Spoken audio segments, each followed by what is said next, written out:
Hey YouTube, it's Dimitri, and today I'm going to give you guys some tips and tricks on getting the most out of attending conferences.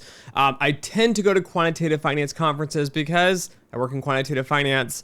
I love going to those conferences. I tend to be recognized. People come up to me. It is very easy to be at a conference. But recently I just attended the AI4 conference. Nobody knew who I was. Very few people even understand what finance was, quantitative finance, what's a quant. So I figured I'd give you some tips and tricks and takeaways, maybe a few little stories here from the conference so you can get the most out of it as someone who's kind of like an outsider like me in this example here, just attending a conference. The first tip here is going to be attend similar conferences if you want to have an easier time and get more out of the conferences. This is a long-term strategy. So for example, if I go to any of the Rebellion Research conferences, so Rebellion Research is a company that hosts a bunch of conferences for like Cornell, Columbia, and Fordham. I love going. I went the first few times. I didn't really know too many people, but as I've gone to these conferences over and over, I've become very comfortable. I recognize faces. It's nice to talk to people. Again, it's just taken me multiple conferences to really kind of break through and make relationships with that. So the first tip is going to be really just going to these sorts of conferences in that group over and over here. For tech, for me, I don't typically go to tech conferences. I might try to go to a few more of these throughout the years. Again, trying to run into similar people and build long-term relationships. Tip number 2 is going to be present. So I am not the most warm and fuzzy person. I need time to decompress too. This conference had like 8,000 people at it. It was conference style, big, chaotic, lots of crowds of people moving around. But try to be present and try to find things that are enjoyable for you and don't be afraid to leave. So I went to a few different events. I went and sat through them. Of course, I had my pencil. I had my notepad. I took a few notes, not a lot, but I listened. I enjoyed the presentations and I tried to kind of jump around between a few of them. That being said, I spent a lot of my time at the exhibit hall. So going to see the vendors, talking to people at the vendor booths. I mean, Anaconda was there. I was very excited to see them. Right? I recognize the company. I have a meeting set up with them so I can chat with them next week about kind of what they're working on, getting some insight, building relationships in this space.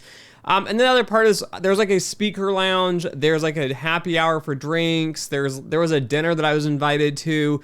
Try to get into these other sorts of events as well. And I know often they cost a little bit more money if you want to do like a dinner or a luncheon or something like training. Try to do something different because these will be where there's smaller groups of people often, and that is where you make a lot of the interactions themselves here. So I'll give you 2 stories with this, kind of prove these points. I went to a dinner with a company that invited us, again, trying to sell their product, which is fine. I get it. They pay for the dinner. You sit and listen to their speech and talk to their people. I was very uncomfortable, to be honest with you guys.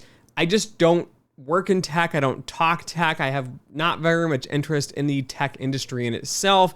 But I went and I chatted with some people. And then about halfway through the dinner, I ended up with a conversation with a few individuals and we started talking about math. There's a physics PhD. And I believe the other one was a math master's or maybe a math PhD or something like that. And we just got talking about maths and textbooks and what's your favorite textbook to read and talking about numbers and number theory and the different types of infinity, for example. And it became quite enjoyable just because I put myself in this uncomfortable position. But again, going to small events is critical and you can learn a lot with that. Now, the other point was I happened to be in a speaker's lounge. I ran into a few individuals. They were chatting and answering questions. It was very clear the 2 of them were connecting and clicking. They were in the kind of same area of PE, so private equity, investing and all that. What blew my mind is they had no idea what quantitative finance was. And then I was like, well, like Nissim Taleb, the Black Swan book, right? I mentioned this just because it is a New York Times bestseller and a lot of people have read it. Didn't recognize it. That's just to show you the disconnect between finance and the quant side and the tech side. There is not really any sort of overlap, which I think is quite odd. But again, it's in an awkward situation. You try to make the best out of it. They try to include me a little bit, which was fine. You smile, you nod, shake some hands. I don't know. Maybe these will be connections later down the road. Maybe they'll see something I post on LinkedIn. I'll see something they post on LinkedIn. But there wasn't really a great connection there. And then we went on to a drink happy hour thing. I showed up with them. They were kind of there, and then they were talking to a bunch of other people. I'm the third wheel out, which is completely okay with me. I looked around, people are waiting in line, this huge, enormous line to get drinks. I don't drink, so that's really not a good use of my time. Everybody was already paired off into groups. I just left. That's okay. If you don't see a lot of value in something, I would encourage you just move on, right? You don't know where another good connection is going to happen.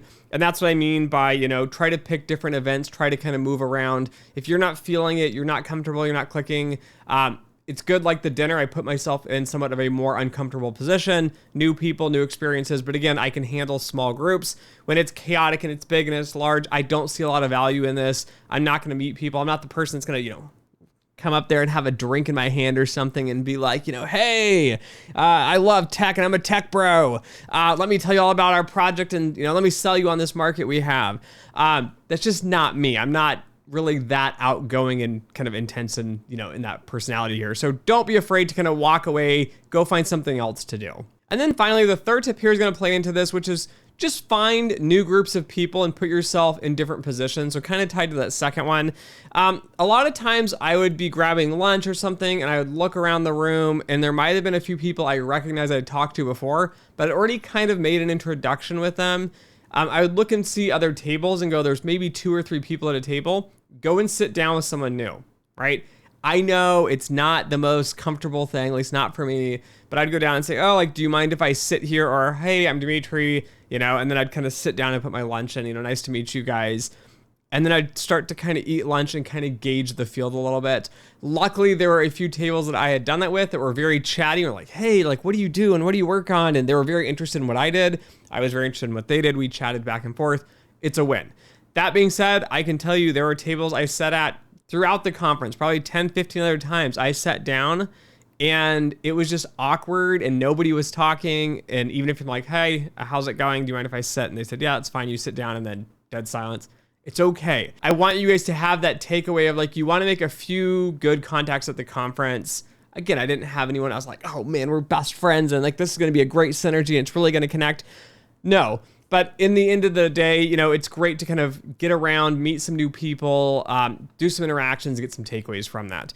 Now, the things you should take away from these conferences are going to be the educational piece. So even if you don't network, you don't want to interact with anyone, that's okay. Go take some notes. I have some content now, some videos I'm going to create from things I saw, things I agreed with, things I didn't agree with.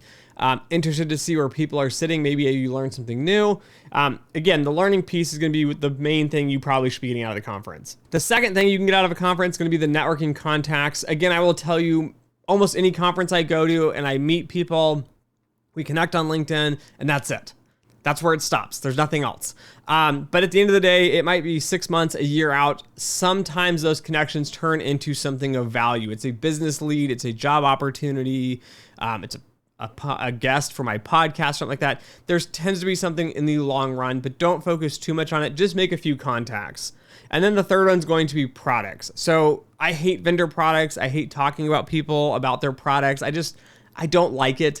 If you're going to do that, again, it's good to kind of make a list, know who's out there. You can see who your competitors are. You can see what the industry is working on. Maybe find someone good that could be a fit for you in the future. Take notes, put all that down as well. But it is worth, I think, some time to kind of explore and just kind of see what is out there. And then finally, one last tip here is going to be learning how to communicate, and don't be offended. Don't worry if people have poor communication skills. So I went to an event. There was a bunch of people there. We all sat down, and the one individual seemed quite self-centered. And so every time you would ask them a question, they would go on and on and on about themselves. And then they would reciprocate. So oh, what do you do? And they would tell you what they did. And it was this long, drawn out thing. And you're trying to be nice and polite. And it's like, yeah, that's cool. That's interesting. And then they would say oh, so what do you do? And you go, oh, I work in quantitative finance. I work in risk management. I do model development. So we build out the models. And in this case, we were looking at using AI in different applications and, looking at wrapping agents around specific tasks to optimize that for, better performance or whatever. And they go, oh, okay, that's great. And then they dive into talking about themselves again, or they turned and they would talk to somebody else. You're not even worth their time. They're not going to continue to have the conversation. When you end up in these situations, just realize it's okay. Just step back. They don't want to hear about you. They're self-centered. That's okay. They might be a good contact down the road. I know it is hard to fathom. And it was hard for me as like, this person's an idiot. They're quite rude. They don't have great social skills. I know you think you're a great, amazing person. But it was trying just to talk more about them, build up their ego. Obviously, there were some insecurities, I think, in them, specifically on what they do, how they do it, how they fit into the expert space here, putting air quotes, of how they kind of see themselves sitting and maybe being a little insecure with the other technical people around or the managers, the leads. Again, just play into it. Again, you don't have to sit and focus on them. You can pivot, say a few nice things, listen about them, ask a few questions, and then find somebody else to talk to. Because it'll obviously die out if you stop asking questions because they really just want to talk about themselves there. So anyways, those are my tips and tricks. If you guys have any other advice or tips that you have found helpful for getting the most out of a conference, put it in the description below. If you found this video helpful, don't forget to like, share, and subscribe. And as always, until next time.